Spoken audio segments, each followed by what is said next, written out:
Hi all, good afternoon. So today I happened to see Oppenheimer, directed by Christopher Nolan. So I felt like it's very good movie and it's one more like kind of classic in Nolan's career after Inception and Dark Knight Rises and like many more classics in his career. So but one thing like we need to see is like we should have the good amount of understanding of the story and good amount of patience to understand the story, and we need to invest the time.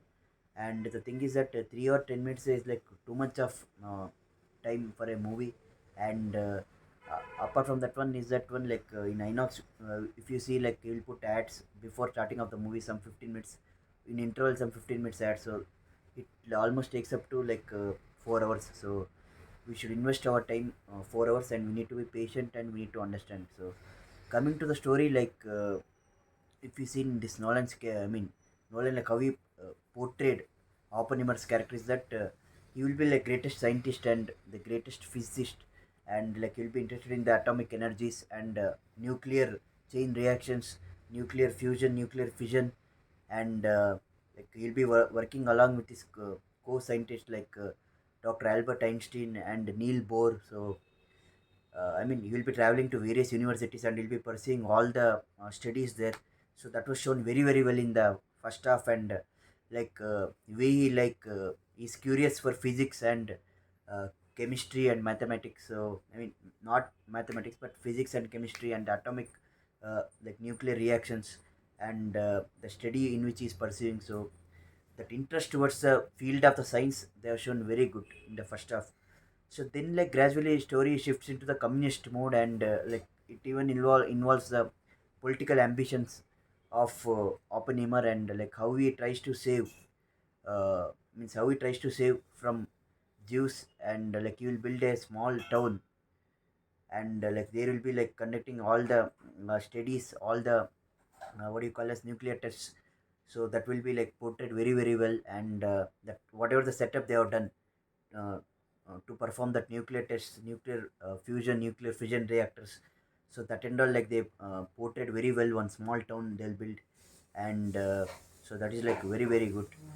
And apart from that one, if you see at the end, they try to portray him as the culprit, the person like who has disowned USA and he was working for Soviet Union. So that one they showed at the end, but the kind of emotions shown at the end is like literally superb and awesome, and way Oppenheimer's like emotions are portrayed, and that kind of the confrontation scenes between the FBI and the Oppenheimer is shown very very well.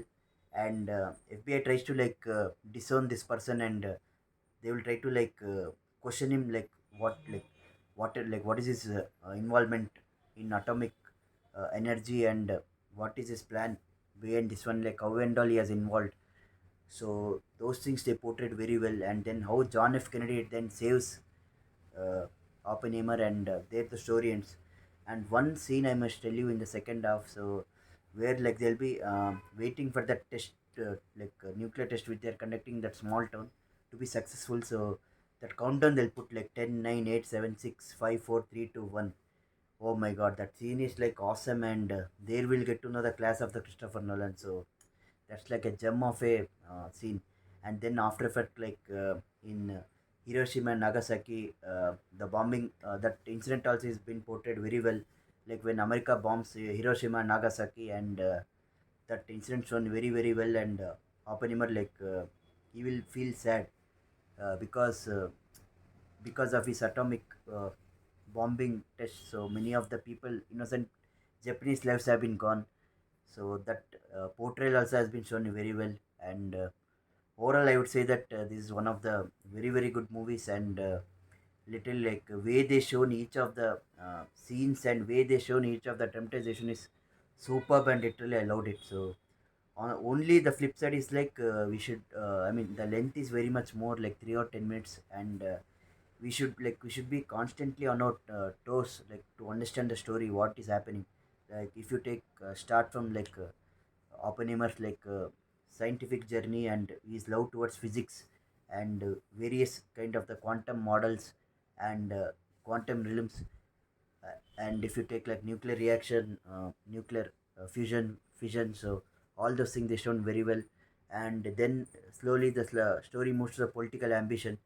Like he want to save the Jews from the Nazis rule in German. So that is also like portrayed very well. And at the end, like Japanese episode also they portrayed very very well. So yes, overall it's very very good. And even they shown his love interest also in the movie. So they also portrayed very well. And yes, I literally loved it, and I'll give 4 out of 5 stars. And yes, this is Nolan's brilliance. So definitely you should watch in PVR 4DX screen or IMAX screen. So that's it. So to experience that visualization. So that's it, my friend. This is a simple review of the Oppenheimer. So please like, share, and subscribe to my channel. Jai Hind.